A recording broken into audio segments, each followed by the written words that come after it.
ओम श्री त्रिपुरसुंदर्यै नमः।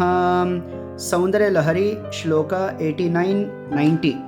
नखैर्नाकस्त्रीणां करकमलसङ्कोचशशिभिः तरूणां दिव्यानां हसत इव ते चण्डिचरणौ फलानि स्वस्थेभ्यः किसलयकराग्रेण ददताम् दरिद्रेभ्यो भद्रां श्रियमनिशमह्नाय ददतौ ददाने दीनेभ्यः श्रियमनिशमाशानुसदृशीम् अमन्दं सौन्दर्यप्रकरमकरन्दं विकिरति तवास्मिन् मन्दारस्तवकसुभगे यातु चरणे निमज्जन्मज्जीवः करणचरणषट्चरणताम्।